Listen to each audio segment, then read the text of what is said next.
Não restam dúvidas de que os primeiros anos da independência nacional foram difíceis para o povo moçambicano. A independência total e completa implicou o retorno massivo de portugueses que controlavam a economia ao seu país de origem. Estima-se que mais de 90% de portugueses tiveram de abandonar Moçambique. O governo recém-formado tinha, então, de se impor e reerguer a economia de modo a garantir que o novo Estado não fosse à falência. Assim, no terceiro congresso do Partido Frelimo, realizado em fevereiro de 1977, as diretivas econômicas recomendavam uma forte intervenção do Estado no planeamento, gestão e controle da economia.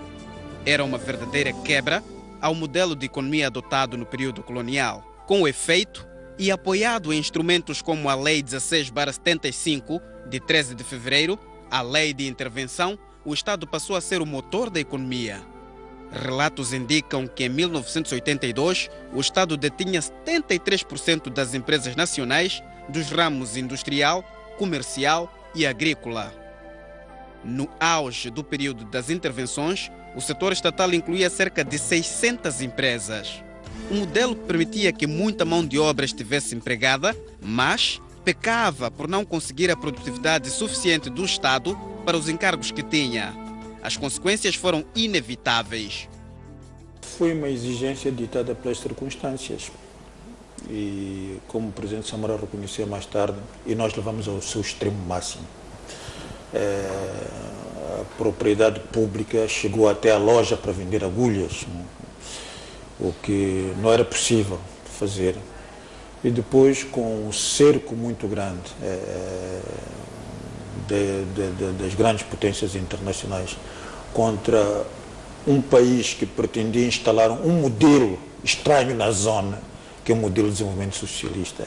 Foi facto, as baterias foram lançadas contra este país e se eles quisessem lançar um modelo que era estranho à região, e era uma ameaça à região. O presidente Samora apercebeu-se disso muito cedo e no quarto congresso de facto mudou. Ele disse, olha, as pequenas coisas têm de ser privatizadas. Ele não acabou com o modelo do plano, não acabou com o plano, com a necessidade do plano. Ele disse, não podemos planificar tudo, até as coisas mais pequenas. A economia socialista é inviável. E é inviável porque não tem cálculo económico. Não trata as coisas de uma maneira económica.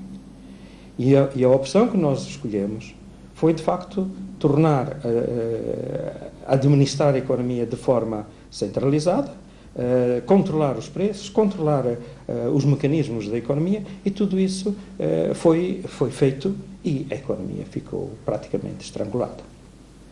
Há pessoas que dizem que a guerra foi a guerra. Não foi a guerra. Foi uma opção. A guerra acelerou, complicou, mas a opção económica foi desastrosa. E tão evidente isso que, naquela altura também, passados 5 anos, ou na altura em que estava a acontecer o praticamente estava o colapso dos países socialistas que apoiavam e que nós estávamos a querer seguir. Portanto, foi uma opção totalmente até ridícula, porque nós embarcamos naquele projeto precisamente quando o modelo ia colapsar. Portanto, foi falta de visão histórica, foi falta de conhecimento, e é lamentável que aquelas pessoas que andaram a aprender naqueles países não tivessem tido capacidade analítica para o fazer. Agora, em 1984, Moçambique estava completamente falido. Em fevereiro de 84, Moçambique deixou de pagar as suas responsabilidades, estava incapacitado, portanto, estava numa situação de falência, de bancarrota. E, felizmente, os líderes do país, naquela altura, eu acho que muitos são incompetentes, ou foram incompetentes, ou irresponsáveis, mas há uma coisa que nós não podemos acusar, é que eles não são suicidas. Portanto, a Frelimo teve uma série de opções completamente incompetentes e incorretas, mas quando chegou ao momento do precipício, Felizmente, Samora Machel disse, não, nós temos que sair disto. De facto, os momentos eram difíceis e quem viveu não esquece. Houve momentos em que o Banco de Moçambique só tinha reservas de uma semana. E geríamos a conta-gotas. E eu estava num processo de decisão com o Ministro do Comércio, o Ministro das Finanças, e depois, mais tarde, com o Ministro do Comércio Interno, o Ministro do Comércio Externo, e todos os ministérios das áreas económicas a decidir os processos de importação. E eu lembro-me que uma vez cheguei derrotado a casa e não podia contar à família o que se tinha passado. É que fiz parte de uma decisão em que se importávamos medicamentos ou leite para criança, para compreender a dureza da situação que vivemos.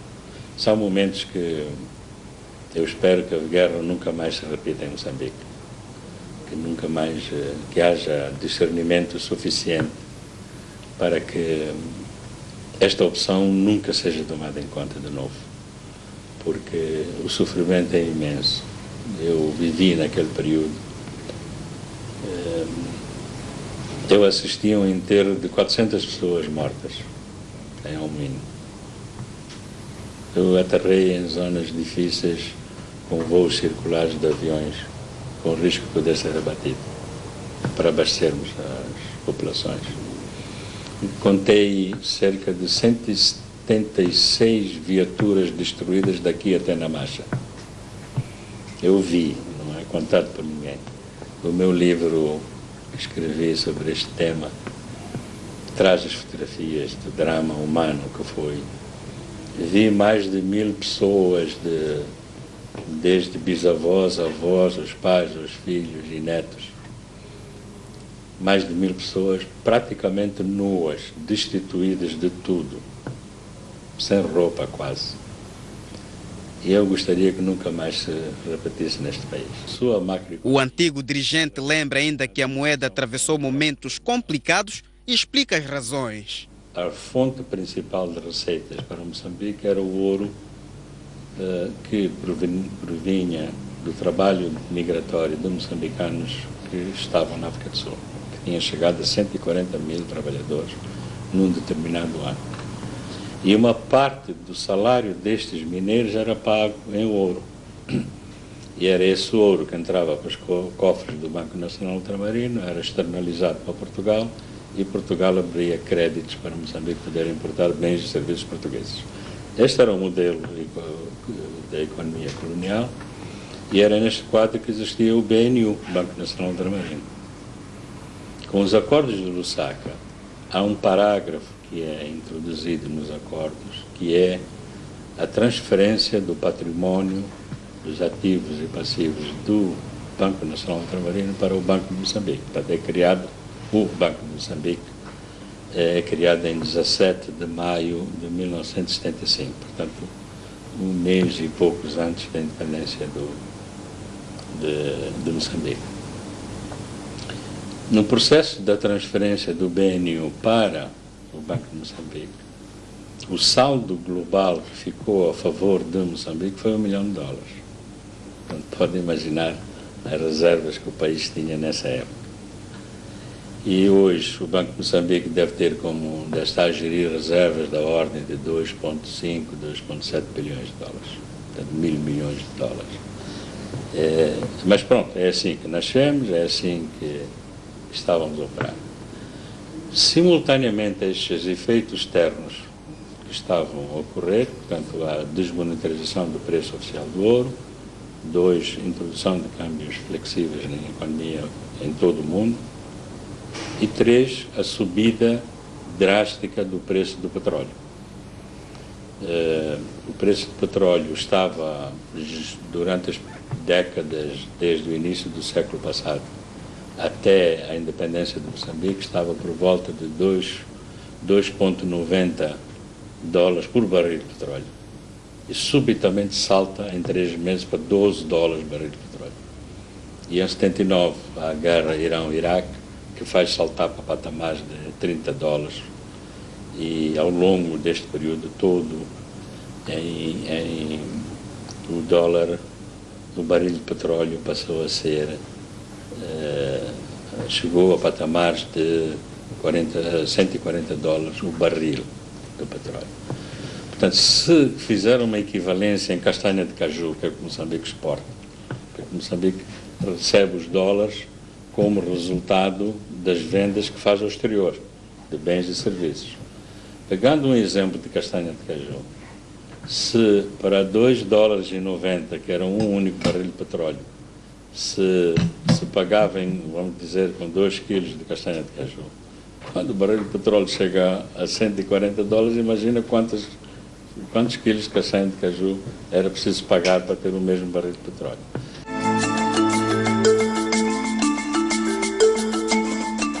A situação, como eu disse inicialmente, era má.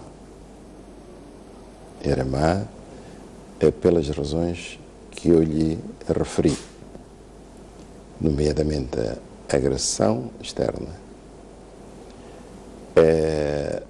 o declínio da produção resultante de, efetivamente, as pessoas não poderem, efetivamente,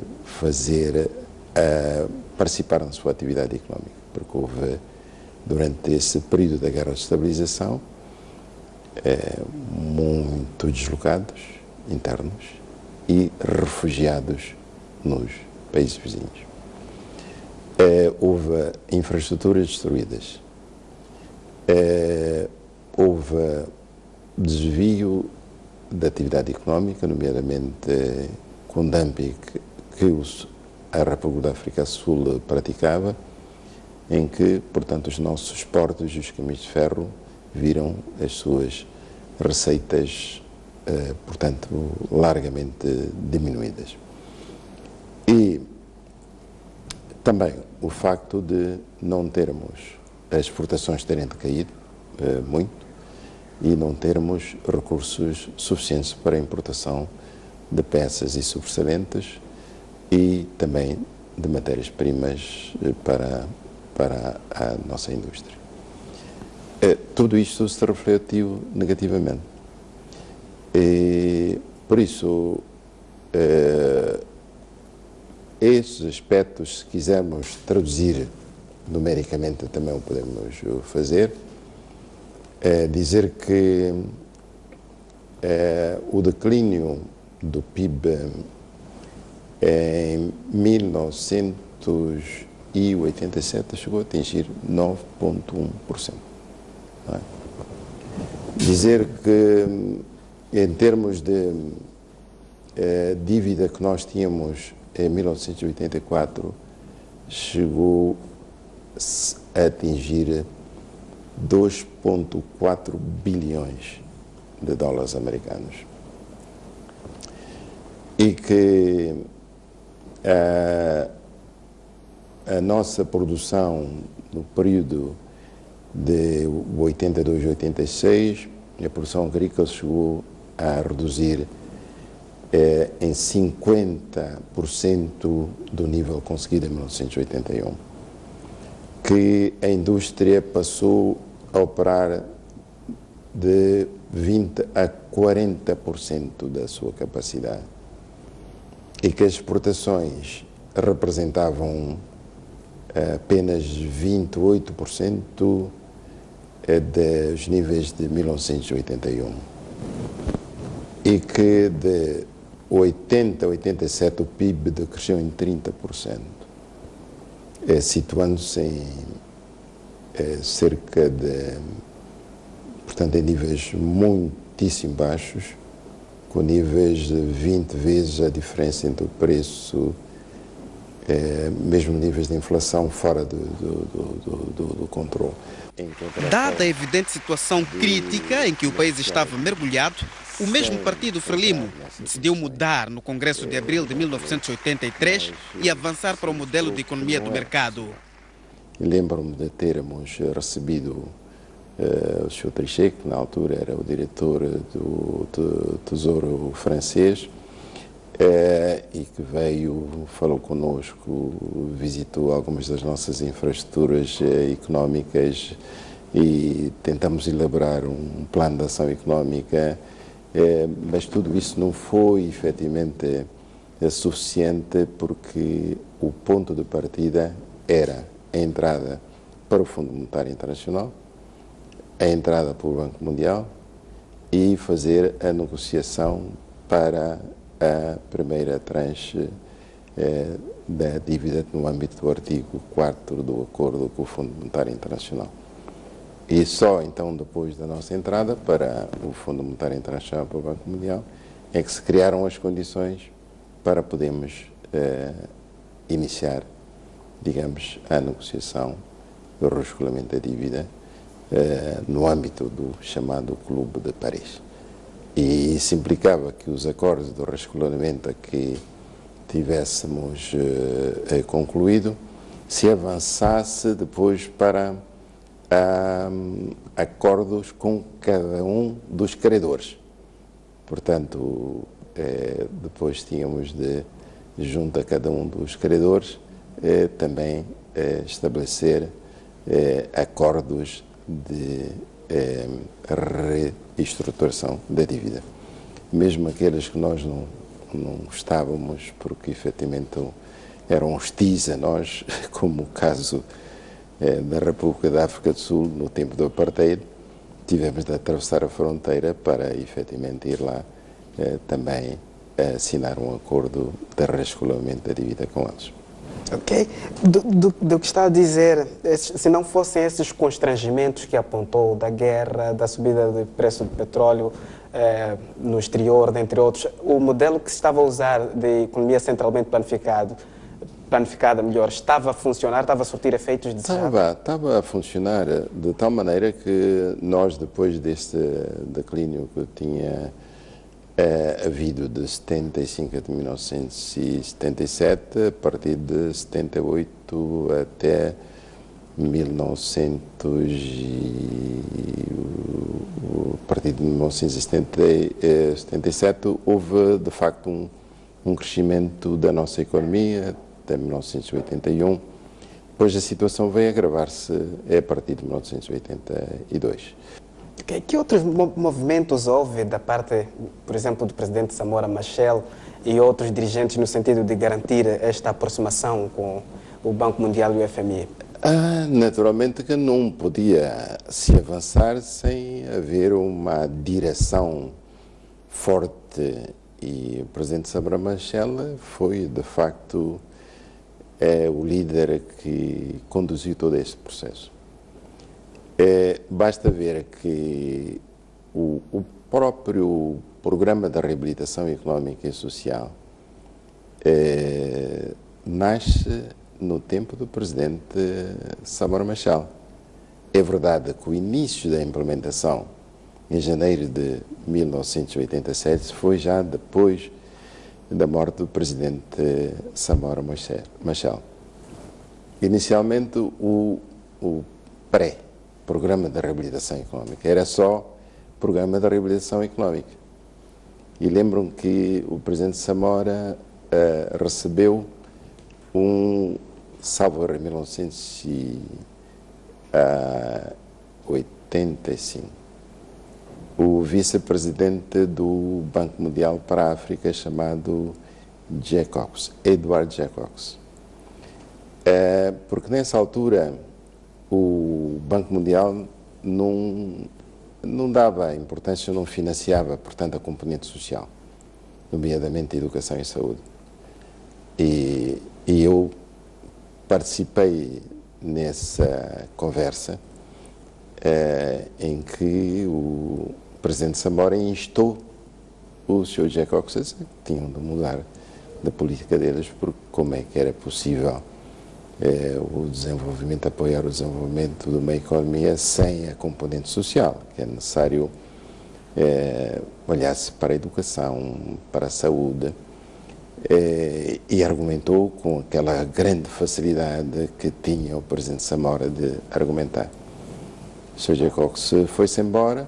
A verdade é que uns anos mais tarde, e quando avançamos já no início da implementação do programa, veio o Banco Mundial a mostrar-se favorável a apoiar-nos, porque quando nós iniciamos a implementação do Programa de Reabilitação Económica, em janeiro de 1987, estas instituições, tanto o Fundo Monetário Internacional como o Banco Mundial, não se tinham mostrado favoráveis a apoiar-nos. Andavam ali e não tinham dado um passo seguro. Nós avançamos. Mais tarde é que vieram dizer sim, o programa é nosso, e a partir do momento em que se comprometeram a financiar também a componente da educação, da saúde e da educação, incluindo a Universidade Eduardo Mondlane, não é? Aí, portanto, passamos a chamar esse programa de reabilitação económica e social. E é este o nome. Não é pré, mas é PRES, Programa de Reabilitação Económica e Social. E os encontros do presidente, ou a aproximação com os Estados Unidos, com Portugal, com a França, como é que foram? Que impacto teve também nesta mudança? É uma história muito longa, porque naturalmente que o presidente Samora visitou esses países, visitou Portugal, mas visitou outros países. Eu tive o privilégio de participar na delegação do presidente Samora na visita aos Estados Unidos, que ele efetuou em 1985. E dali saímos para a Inglaterra, com o Reino Unido. Na altura, a senhora Margaret Thatcher era a primeira-ministra, e dali para a Itália. Portanto, nos Estados Unidos foi muitíssimo bem recebido por presidente Ronald Reagan. Desperta uma certa curiosidade quando descreve esse encontro do presidente Samora Machel com o presidente dos Estados Unidos e como esteve lá. Pode nos revelar o que é que aconteceu de especial que o tornou tão memorável, esse encontro bem afamado? Primeiro porque fomos numa altura em que as relações não eram boas. Eram más. E o Zimbábue já era independente. E o presidente Robert Mugabe tinha visitado os Estados Unidos antes da visita do presidente Samora, e essa visita correu muito mal. E nós tínhamos essa informação. Mas preparou-se esta visita ao mais pequeno detalhe. Sabíamos exatamente das entrevistas que iam ter lugar, a duração de cada encontro, e o presidente Samora organizou-se no sentido de poder efetivamente estar à altura de cada uma das situações. Lembro que o encontro com o presidente Ronald Reagan iria durar 15 minutos. Com a tradução significava 7 minutos e meio para cada uma das partes. E com a interpretação, menos ainda. Mas eles acabaram por não ficar 15 minutos, ficaram mais tempo. Logo a seguir houve um almoço, já com a delegação, e nesse almoço com a delegação foi extremamente interessante, porque o presidente dos Estados Unidos tinha uma cábula que nós vimos. Fazendo as perguntas, o presidente Samora tinha resposta imediata. Outra pergunta, resposta imediata. Às tantas, a cábula acabou. E começou, então, com anedotas. Como nós éramos tidos como comunistas, avançou com anedotas daquelas antissoviéticas. Bem, o presidente Samora, nessa altura, passa a palavra ao ministro dos Negócios Estrangeiros, que era o ministro Joaquim Chissano. E com a habilidade que o então ministro dos Negócios Estrangeiros tinha para contar anedotas, então avança com anedotas profundamente antissoviéticas também, que na altura efetivamente conhecia perfeitamente. Então isso tornou o ambiente diferente. A partir daí parecia estamos duas delegações amigas. Acabou o almoço, lembro-me do presidente Samora sair de mãos dadas com o presidente Ronald Reagan. E a conferência de imprensa logo a seguir. E todos aqueles jornalistas absolutamente espantados ao ver, digamos, o presidente Reagan com o presidente Samora Moisés Machel a dirigir-se a toda aquela audiência. Portanto, foi muito bom e criou uma aproximação com o mundo ocidental. E permitiu que, efetivamente, certamente, todo o processo que se seguiu, também esta abertura diplomática que foi conseguida, teve reflexo, naturalmente, no sentido de se avançar para que a situação na região passasse efetivamente a ter um cariz diferente do que aquele que tinha na altura. O pré, portanto, representa o reconhecimento de que a trajetória económica que nós tínhamos seguido era completamente inviável e ia completamente paralisar o país. Portanto, para mim, eu diria que o pré é o instrumento que nos livra não só da falência, mas do Estado falhado. Porque com a guerra que havia, sem economia, sem sistema financeiro, paralisada a economia toda, nós estávamos em risco de entrar num Estado falhado. No entanto, a implementação do programa de reabilitação econômica não foi linear, pois havia divergências entre o governo moçambicano e as instituições de Bretton Woods sobre o nível de participação do Estado na economia. Num cenário de crise recusa, queríamos cair num outro extremo, quer dizer, sair de uma situação de preços administrados totalmente, que sobretudo incluíam preços de produtos essenciais para abastecimento do povo. Havia poucos produtos por causa da situação econômica nacional, havia poucos produtos, lembram-se, alguns que já têm alguma idade, dos filas que nós fazíamos, que as pessoas faziam para comprar os produtos essenciais, mas sabiam se encontravam aquele preço. Nós dissemos não, vamos liberalizar os preços mais gradualmente, porque se nós não liberalizarmos gradualmente, vamos cair num caos completo. Ora, nós demos exemplo, e eu na conversa que tive com o diretor-geral do FMI, Câmara de Sousa aqui em Maputo, eu disse-lhes, olha, foi no meu gabinete, que nós vamos liberalizar os preços, mas não vamos fazer uma liberalização total dos preços, porque o que vocês fizeram na Zâmbia levou ao levantamento completo, porque o preço do milho e da farinha de milho subiu extraordinariamente de um dia para o outro, e as pessoas revoltaram-se nas ruas. Nós não queremos isso. Vamos liberalizar aquilo que for necessário e vamos controlando, mesmo a taxa de câmbio, fomos liberalizando a taxa de câmbio gradualmente até estabilizarmos a situação. Foi isso. Eu lembro-me perfeitamente o que se passou. A delegação da FMI, do Banco Mundial que esteve aqui, como nós recusamos de facto fazer essa liberalização completa, então nós não damos a ajuda que vocês pretendem. E na altura eu era ministro do plano, eu disse, não dão ajuda, não dão ajuda, nós vamos fazer o nosso plano conforme os meios que nós temos. Eu nem tinha consultado o presidente Samora na altura. Então vamos embora. Eu disse, também vamos embora. E eu fui dizer ao presidente Samora o que é que se tinha passado. Olha, passou-se isto.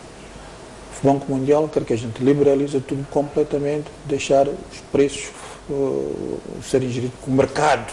Havia uma mão invisível que havia de levar os preços, a estabilização e a baixar os preços. De um momento para o outro era benéfico para o povo.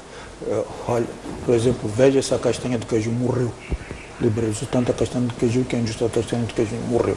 Esta é outra conversa que nós podemos ter das políticas. E que sempre foi contra essa liberalização. Eu fui também contra a castanha de caju, contra a questão da castanha de caju. Fui frontal nesse aspecto, contra a questão da castanha de caju. O presidente Samora disse, muito bem, o que é que vai acontecer? Então, se é isso, não querem dar o apoio que deviam dar, nós vamos fazer um comício, dizer ao nosso povo, olha, vamos morrer, mas sim, se é para morrermos, vamos morrer nós próprios, das medidas que nós tomamos, não das medidas da cura dos outros. A orientação do FMI era acabar com tudo aquilo que era estatal. Aí tínhamos, por exemplo, o caju que tinha sucesso. O caju é um exemplo onde havia sucesso, onde havia aquilo que são as linhas de produção, as linhas de comercialização. Moçambique estava em frente, dominava bem essa área, mas teve que privatizar, portanto deixar do Estado. O Estado deixou de fazer negócios agrários. Aquelas empresas que demoraram foi porque não havia também ninguém para comprar as empresas. Algumas foram vendidas, outras praticamente desapareceram. Então é aí onde começam. Surgem então as primeiras empresas privadas. Mas sendo o moçambicano descapitalizado, que esse é um grande problema. O moçambicano descapitalizado, como é que poderia? Aqueles problemas subsistiam. Primeiro, da falta da divisa para comprar a tecnologia, a mecanização. Segundo, para comprar os insumos de produção e fatores de produção. Esses problemas continuam. A guerra continuava. Portanto, significa que a produção, o processamento, sua distribuição e comercialização tornava-se cada vez mais onerosa. Havia grandes custos só para colocar o produto nos mercados. Então havia estrangulamento aqui. Então começa o processo de privatização no momento onde as condições políticas não são favoráveis. Então a maior parte dessas empresas perderam os seus ativos. Perdendo os seus ativos, também foram à falência. O governo teve de ceder à pressão das instituições internacionais e começou a oferecer benefícios a investidores privados para que comprassem as empresas públicas. Não havia rigor na atribuição de crédito. Houve, no caso de algumas unidades, que não houve rigor porque, enfim, não houve um bocadinho de falta de atenção da nossa parte. E o reembolso desse crédito foi quase nulo, e razões são variedíssimas, de variedíssima ordem para justificarmos isso. A transição da economia centralizada para o mercado ocorre também numa altura em que Moçambique vivia uma guerra civil, opondo o governo e a Renamo, o que minava o ambiente de negócios. Em 85, 86, já os problemas eram muitos. Eram problemas em três dimensões. Problemas de âmbito técnico na produção. Havia problemas de âmbito econômico e de âmbito financeiro, que diziam respeito, portanto, à incapacidade do país ter a divisa para poder importar a tecnologia. E havia os problemas da guerra. Os problemas da guerra vieram, portanto, nem se podia exportar. A produção que estava no campo não podia sair. E aí, de facto, a agricultura ficou no marasmo. Então, com as negociações com as instituições de Bretton Woods, começou-se a questionar sobre o modelo que estávamos a seguir, o modelo centralizado. E acreditava-se que o mercado livre poderia dar uma nova abertura, tanto à agricultura como à economia em geral. Foram recomendados, portanto, o abandono das empresas estatais, porque as empresas estatais eram vistas, portanto, como aquelas que estavam a gastar aquilo que era o erário público e que não estava, portanto, a produzir o suficiente. Era preciso redimensionar as estruturas das empresas, era preciso privatizar.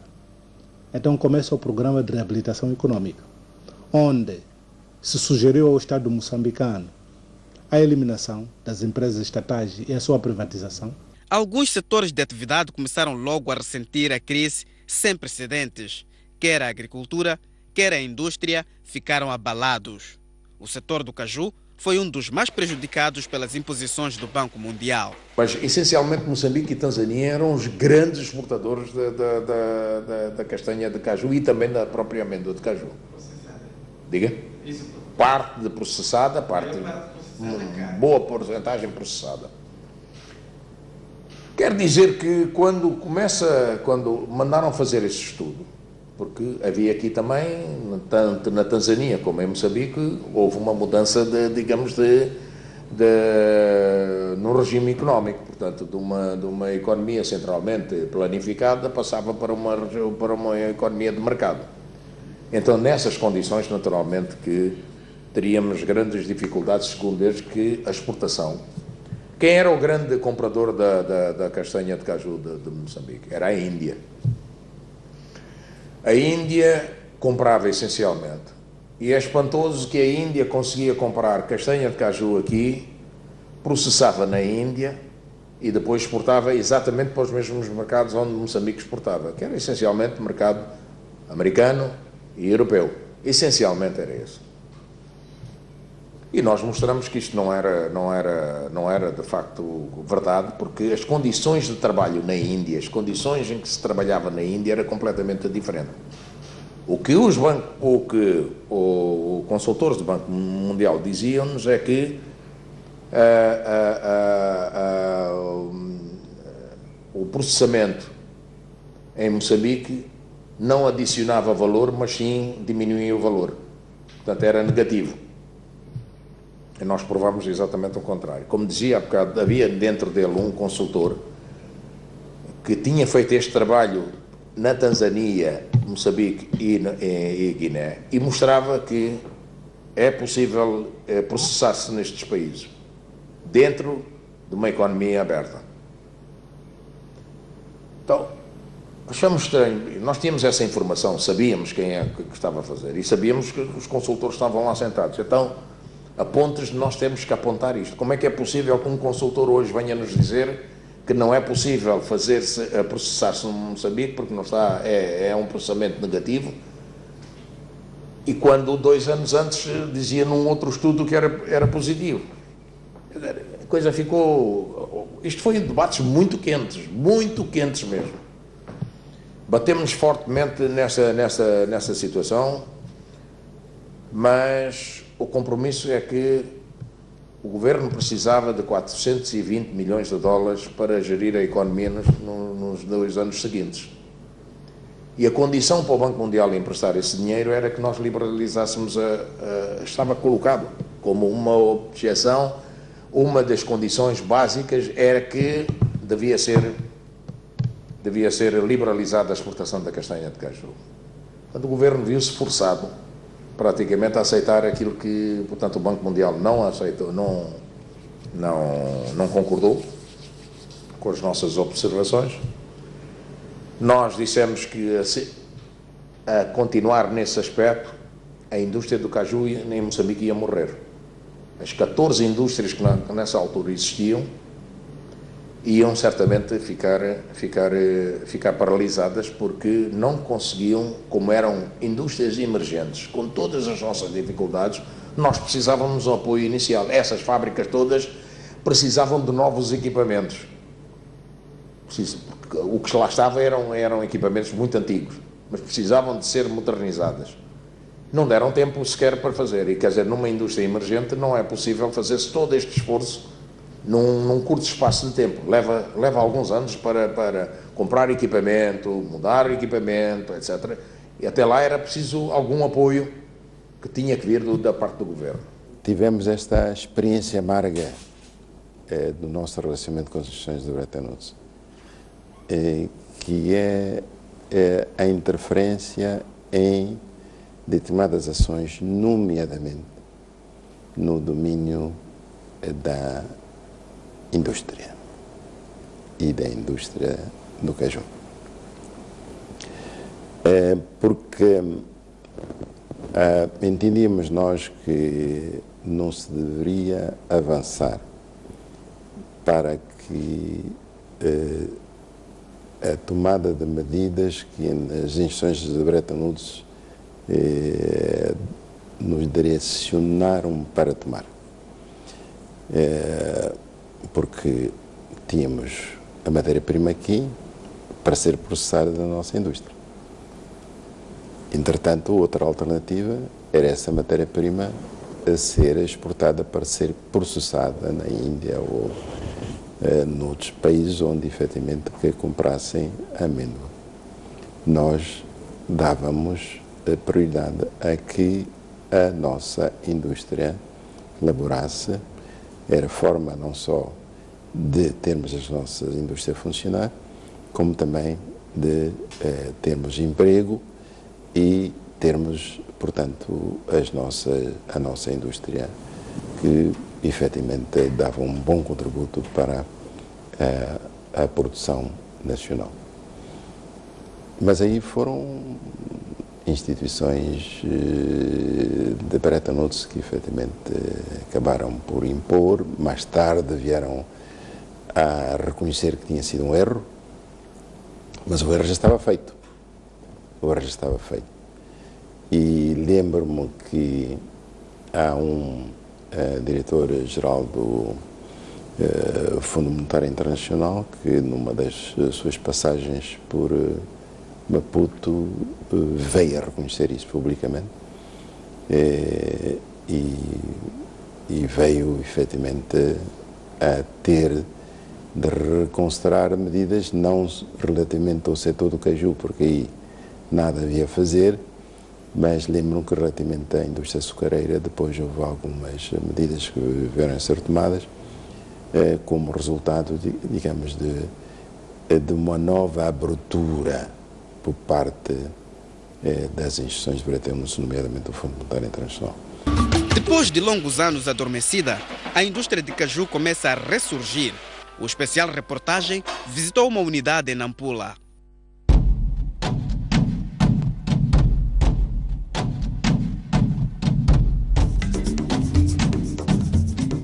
Depois de pouco mais de 3 horas de viagem, chegamos finalmente ao município de Angoche. É neste ponto que vamos neste momento visitar para perceber a história desse distrito. Como reza a história, Angoche praticamente surgiu ligado também à produção de castanha de caju. Neste momento em que falamos, até hoje, é possível ver que no distrito ainda funcionam algumas fábricas. Depois de um longo período de interrupção, elas estão lá. E vamos neste momento seguir para percebermos de perto o que é que está a acontecer neste município hoje.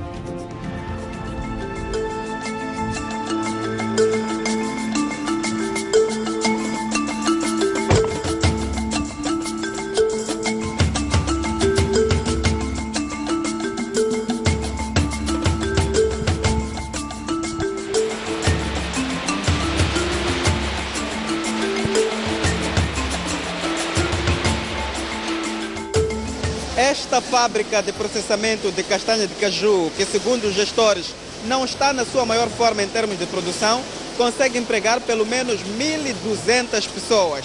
São homens, mulheres, jovens e adultos que veem nesta atividade a única forma de ganhar rendimento monetário para alavancar as suas vidas.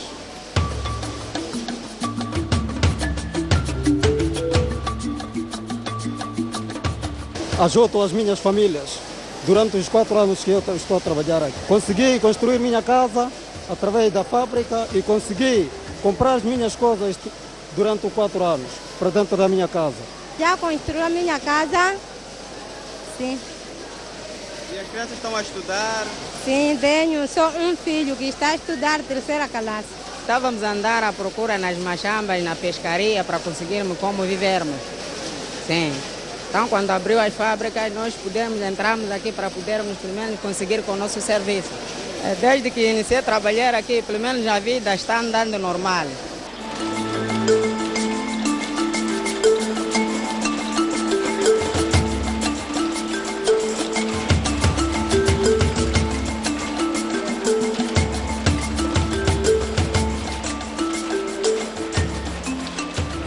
Quando o nosso país foi independente, encontrou um parque industrial mecanizado, encontrou uma produção muito boa, por razões de várias ordens.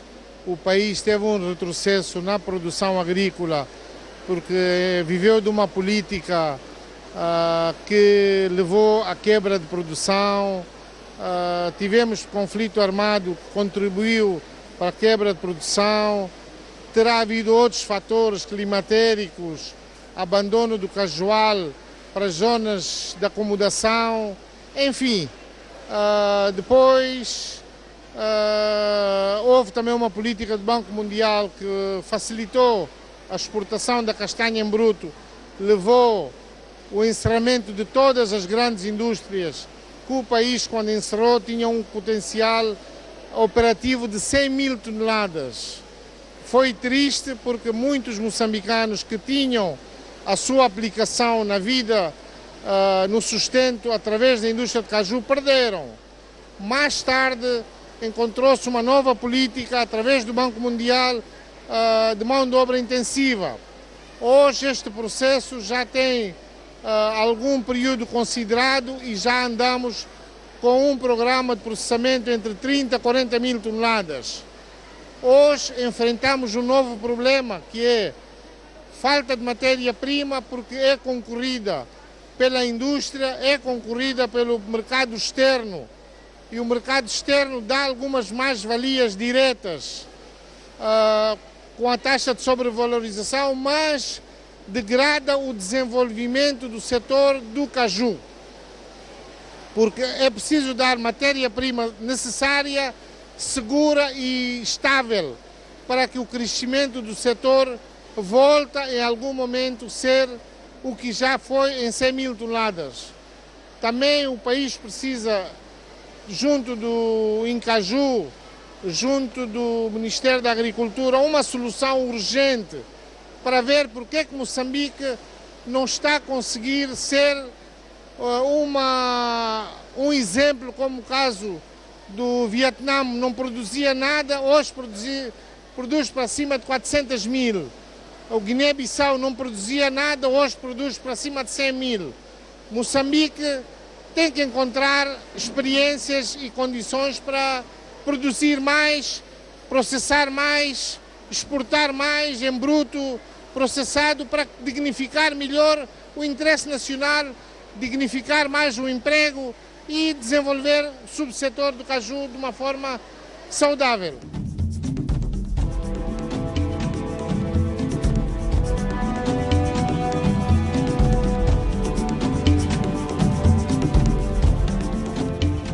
De forma geral, a indústria cresceu nos últimos anos, mas há algumas que nunca mais se reergueram.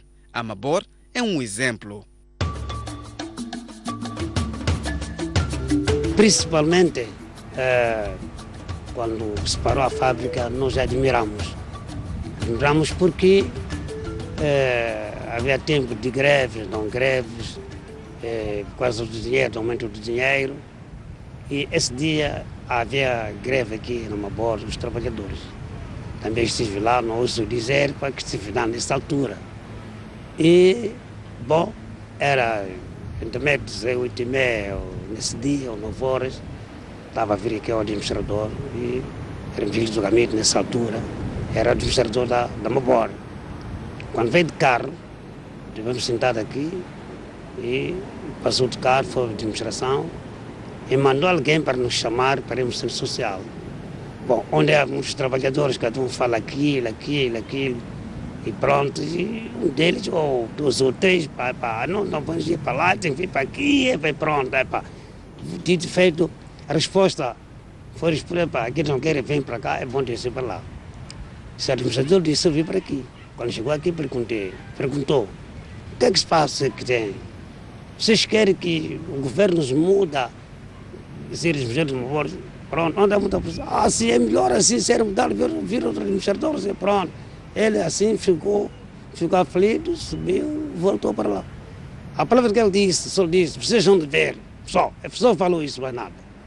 Vocês vão de ver. Pronto, ele foi para cima, e chegou lá, pegou no carro, e foi. Passou 2 dias ou 3, só veio um comando do maior, a fábrica para.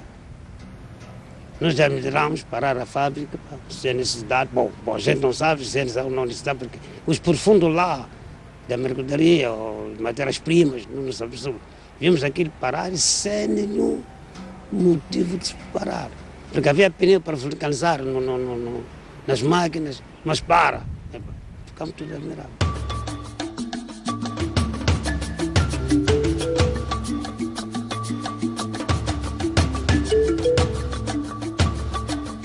Estes atrelados estão aqui fixos desde que a empresa Mabor foi à falência. Como se pode notar, eles aqui ficaram sujeitos à variação climática de várias ordens, chuva, sol, vento, e o material metálico acabou mesmo estando, conforme as imagens documentam, está o caminhão corroído.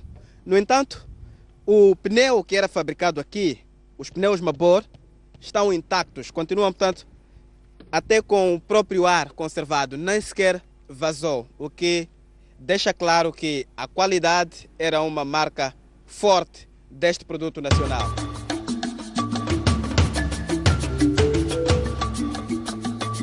Eu falei abertamente, ele disse, quem tem palavra? Eu disse, não, eu tenho palavra a dizer, pá. Eu sou trabalhador da Mabor, casei na Mabor, meus filhos são da Mabor, minha mulher é da Mabor, também sou da Mabor, e eu vou morrer na Mabor.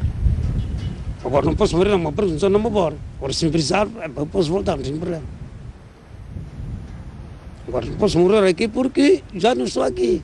Agora, se haver uma necessidade qualquer de nos precisar vir para morar, trabalhar, eu estou disposto para vir trabalhar. Mas quando chega as recordações que tem daquele tempo, fica feliz, fica triste? Bom, nos princípios fico feliz, nos últimos fico triste, que não podia ser. Não se entendeu a minha linguagem. Quando lembro da recordação, nos princípios, fico mesmo feliz. Agora, fico muito triste do acontecimento que não podia ser dessa maneira. Até agora podia funcionar a fábrica. Porque agora, só para apanhar um pneu, agora é um problema. Aquela fábrica de pneus, qualquer pneu.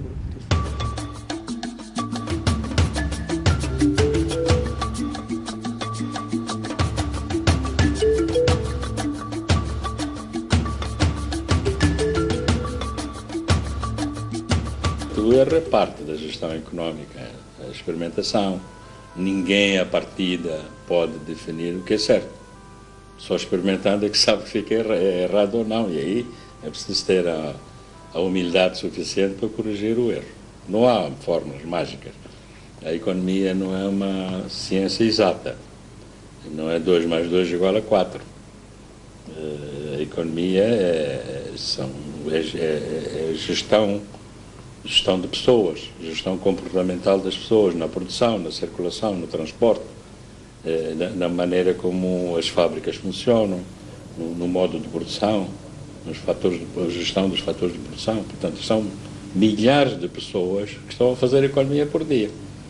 Neste instante, em todo Moçambique, que tem hoje 24, 25 milhões de pessoas, neste instante deve haver 10 milhões de pessoas a fazer coisas de economia.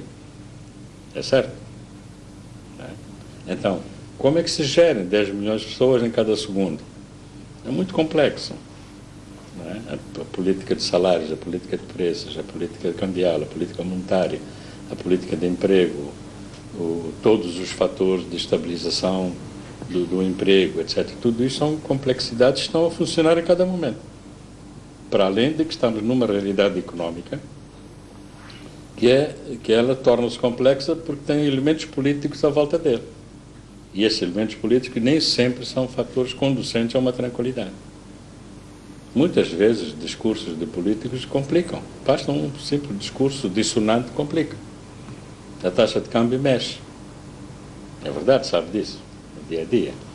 Então, se todos nós aceitarmos que a aposta deve ser na tranquilidade, no criar condições para que a economia funcione, para que as empresas produzam, para que a circulação de bens e pessoas possam ser feitas com fiabilidade, com tranquilidade. Quando um caminhão sai, sabe que vai chegar a horas, reduzir os custos de transação. Tudo isto são elementos que ajudam a eficiência económica. Neste momento, 40 anos depois, como é que se sente? Porque a indústria está assim, acho que referimos essa sensação de não ter conseguido evitar uma situação que já sentia, como estava a referir, o governo já sabia que as imposições poderiam culminar com a destruição do tecido industrial de Moçambique. Ao olhar para trás, hoje, como é que se sente com essa situação? Não, agora está nas nossas mãos reerguermos, portanto, a nossa indústria. E, de facto, está a acontecer. Está nas nossas mãos criarmos condições para que o investimento nacional e estrangeiro se concretize em Moçambique. E está a acontecer. E é ao longo de todos estes anos, mesmo em pleno período de guerra de estabilização, que efetivamente fomos aproximando empresas no sentido de, efetivamente, dizer que Moçambique é um país bom para se investir. E, entretanto, a partir de 1992, com a assinatura do Acordo Geral de Paz, e aí a situação mudou totalmente de figura, de tal maneira que o investimento, efetivamente, veio e continua a vir, e Moçambique é procurado por todos os investidores. Mas repare que alguns desses investimentos que começaram a aparecer nessa altura não resulta do acaso, não resulta de nenhuma ação que teve lugar em 1992. Resulta de ações que se foram levando a cabo ainda no curso do período antes do final, antes da assinatura do Acordo Geral de Paz. Veja-se o caso da Sasol. A Sasol em Davos, na Suíça, vários encontros tiveram lugar, no sentido de dizer aqui, efetivamente, temos gás natural, venham e, efetivamente, façam a exploração e o aproveitamento do gás natural. E outros investimentos que vieram a ter lugar logo a seguir, não é? Não só no domínio, digamos, do gás, depois vieram do carvão e agora temos de hidrocarbonetos, etc.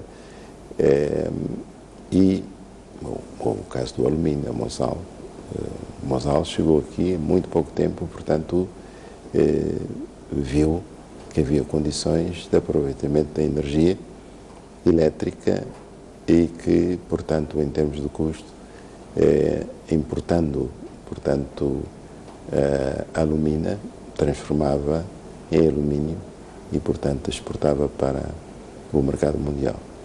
E isso aconteceu, e fomos ver a fábrica deles lá, disseram: nós queremos fazer exatamente a mesma imagem e semelhança, viam aquilo que estavam a fazer lá em termos de responsabilidade social, disseram: aqui também queremos fazer a mesma coisa, e assim aconteceu. O caso da Kenmare, a Kenmare veio depois de encontros realizados lá fora, em que, bom, nós efetivamente gostaríamos de explorar areias pesadas, e foram criadas condições, a legislação foi revista no sentido de, efetivamente, de acomodar uma área que, na altura, efetivamente, mal conhecíamos. Todos esses investimentos que têm vindo a ter lugar aqui resultam de uma política corretamente definida e que depois se veio a traduzir no âmbito dos programas quinquenais do governo. É bom ter em conta que, a partir de 1995, passamos a ter programas quinquenais do governo, com a definição clara de quais são os objetivos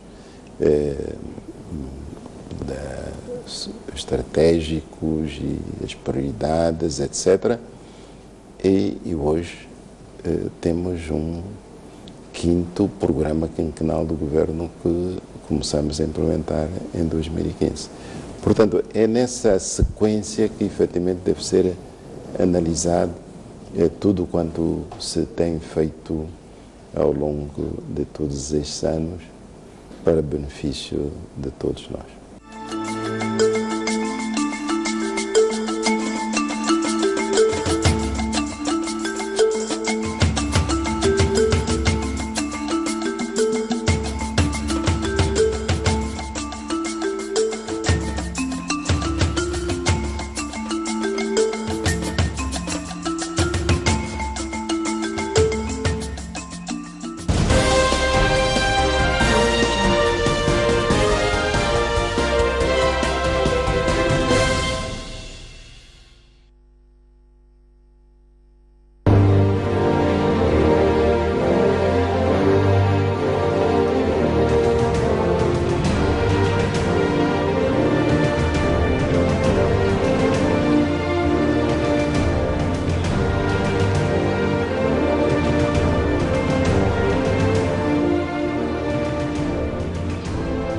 Podemos andar de barco, de comboio, de avião, de carro, de chapa ou até de bicicleta.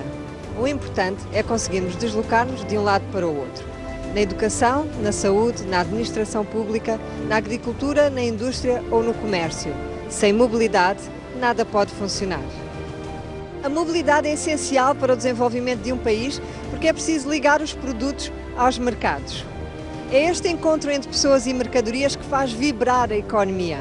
Quanto mais abrangentes e eficientes forem as ligações, mais rápido e inclusivo será o crescimento económico. Ao longo desta reportagem, vamos olhar para os desafios de infraestrutura e logística em Moçambique, focando 3 aspectos em particular: investimento, mobilidade e competitividade.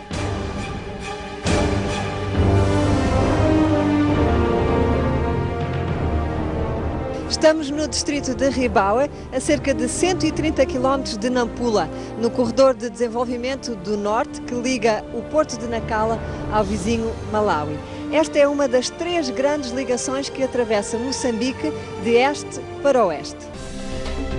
Por causa da sua localização privilegiada na costa oriental da África subsaariana, Moçambique tem que garantir aos países do chamado Interland o acesso aos mercados globais através dos portos do Oceano Índico. Carvão, açúcar, ferro, fertilizantes são apenas algumas das cargas que transitam diariamente entre Nacala, Beira e Maputo e os vizinhos Malawi, Zâmbia, Zimbábue e África do Sul. Devido a este contexto económico e geopolítico, a nossa rede de infraestruturas portuárias, rodoviárias e ferroviárias foi desenvolvida com base numa lógica horizontal para servir as economias da região. Esta matriz espacial, herdada na independência, não prioriza as ligações internas que são fundamentais para unir os centros de produção aos centros de consumo. O resultado é que, por exemplo, o milho que produzimos na província de Tete é exportado para o Malawi e as grandes moageiras de Maputo importam a matéria-prima da África do Sul.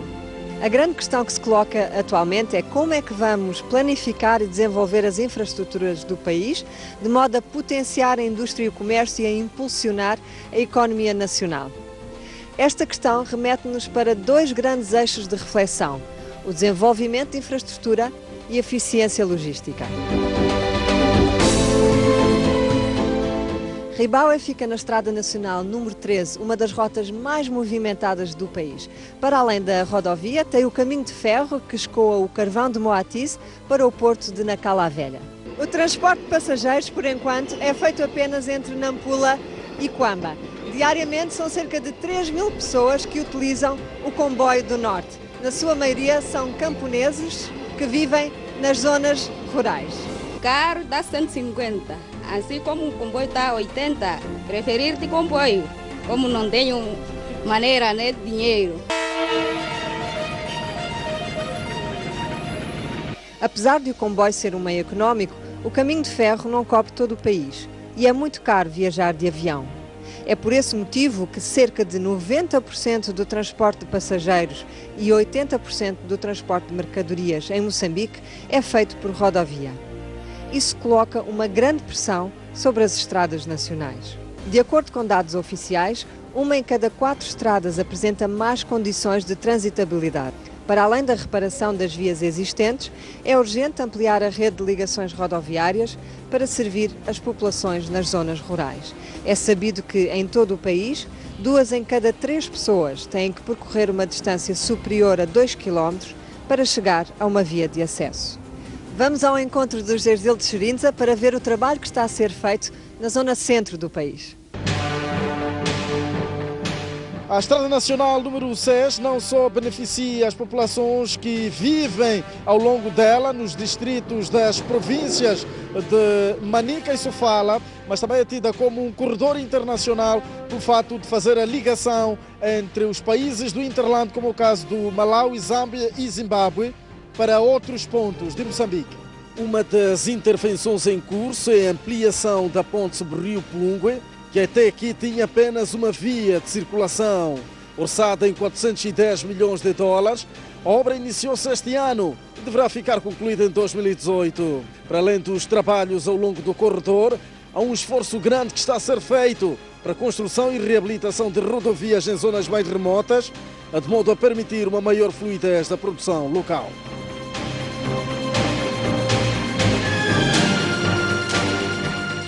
A partir do distrito de Tambara, na província de Manica, estamos a testemunhar a construção de pontes e de um troço que liga a Estrada Nacional número 7 ao distrito de Caia. O distrito de Tambara joga um papel importante na economia nacional por fato de ser um dos pontos de produção, mas a maior questão é onde é que está de facto o mercado? O negócio de agricultura aqui está um pouco difícil por falta de mercado. Sim. A população tem produzido, então o fator de não haver mesmo um mercado essencial para a venda desses séries. Obrigada, Gerzilde. Aqui no norte do país as necessidades são igualmente prementes. Vamos fazer uma pequena digressão aqui na província de Nampula e também pelo Niassa para ver o trabalho que está a ser feito na reabilitação das vias principais e construção de vias secundárias.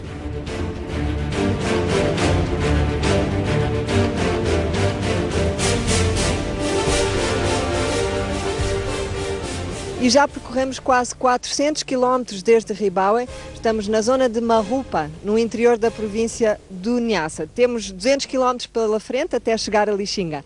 Marrupa fica na ligação entre o porto de Pemba e a capital da província do Niassa. Praticamente todo este percurso já está asfaltado. É mais um corredor de desenvolvimento.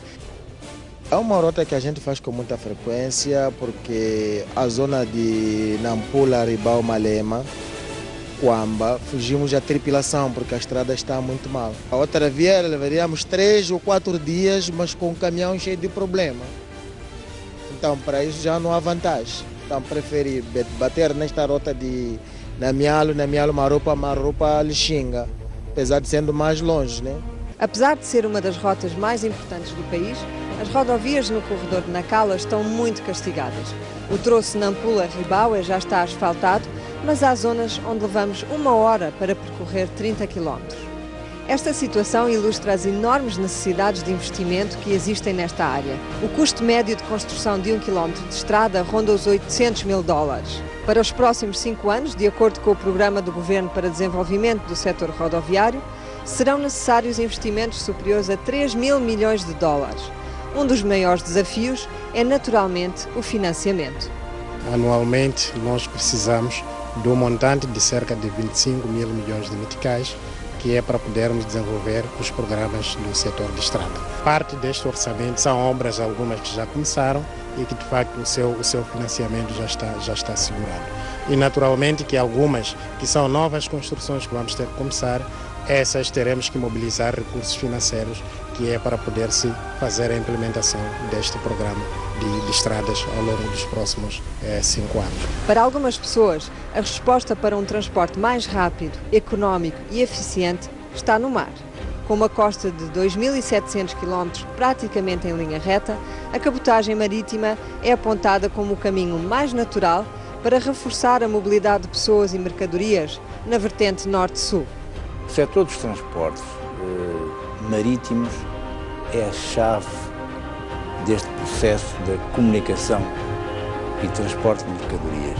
O país tem que usar o mar. É uma autoestrada já criada por Deus, com pouca manutenção, não tem grandes investimentos, tirando no nó logístico que é o porto.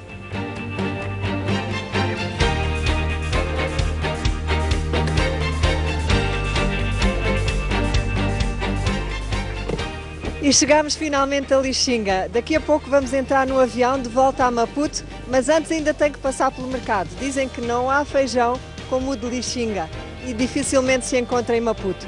Essa é a grande meta na área de infraestrutura, conseguir unir os centros de produção aos centros de consumo para termos uma economia cada vez mais robusta, com menos importações e mais exportações.